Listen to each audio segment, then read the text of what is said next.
Alright, I'm going to ride down to Huntington Beach to show you guys my 81 purple and white shovel and just walk around the bike and see everything for yourself. It is not perfect, but it is built in my backyard, and next bike I definitely will do a lot of different things here. But yeah, let's ride over there and so you can check it out.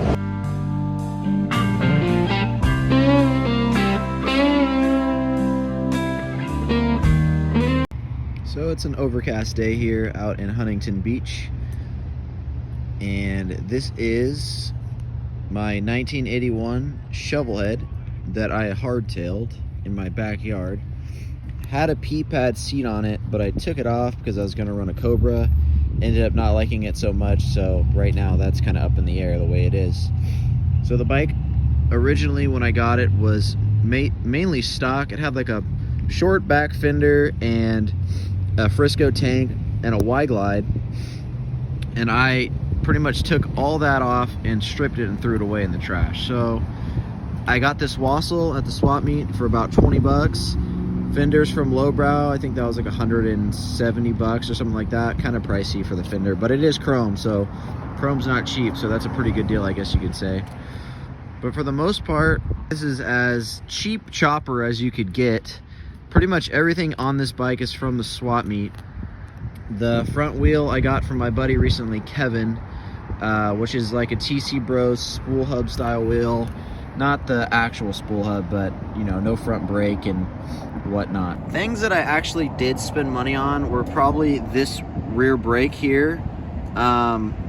This was about 560 bucks. So this is the PM caliper with the adjustable Heimlink bracket or rod adjustment and their bracket in there, which I mean, it's just totally caked in oil. When I got it, it was like chrome, and now after riding it for a while, it's been kind of smoked. I have changed the pads probably twice after riding it. The bike does get ridden a lot. It's already time for a new back tire, which also I traded Kevin at the swap meet for the Y-glide originally to get this wheel and tire set up, but then I ended up trading him back for the Y-glide because the Springer is kind of a brutal ride. It does look cool, but man, is it hard on bumps, and it rattles the whole bike apart. So I think I'm gonna go back to the Y-glide on that, and then probably stick with mainly everything else besides the paint. I want to change the paint too.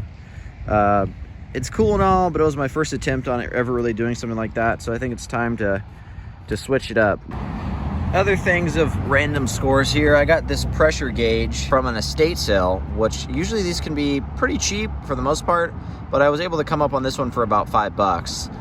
That was a good find because, you know, I mean, even though these bikes don't make a lot of oil pressure, it is good to kind of know what's going on. Things that I've changed, this transmission's actually a RevTech 5-speed and a 4-speed case, which I made this bracket here so I could use a foot clutch and then ding this pipe in so it would clear. Kind of a lot of work to make this all happen. This is actually a raised bag.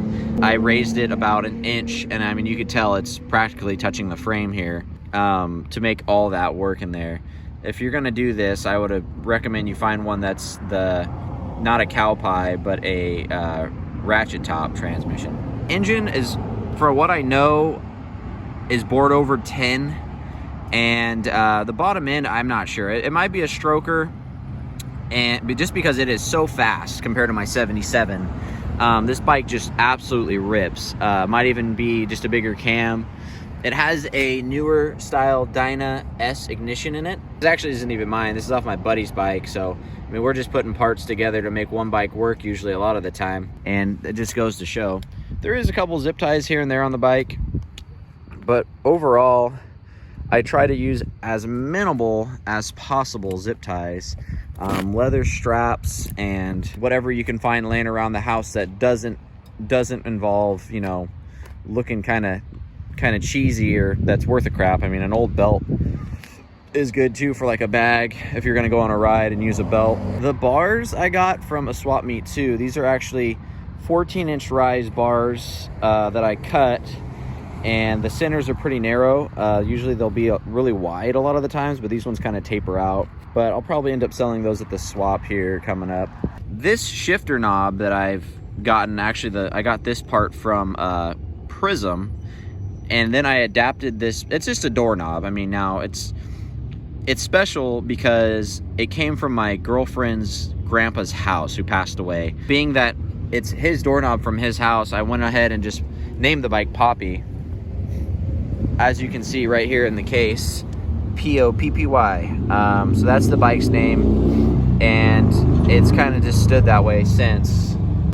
If you're thinking about doing something like this and you're not too sure how to go about it, you know, the best way to go is probably to start and buy a stock bike.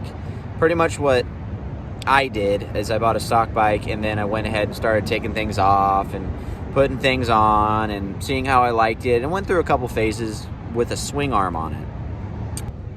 Kickstarts and old carburetors and air leaks and oil leaks and you name it. These bikes do it to you. You're probably going to work on it before you ride it.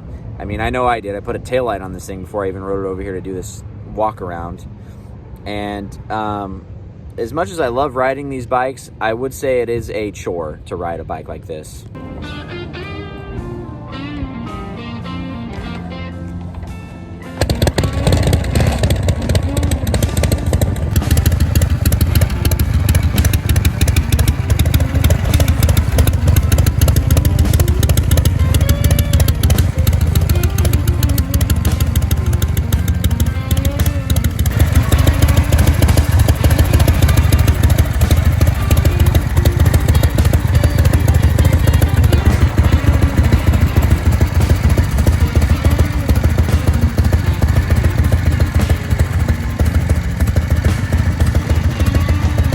Well, that's going to be all today for my Shovelhead here. Thanks for watching. Like, subscribe. Until next time.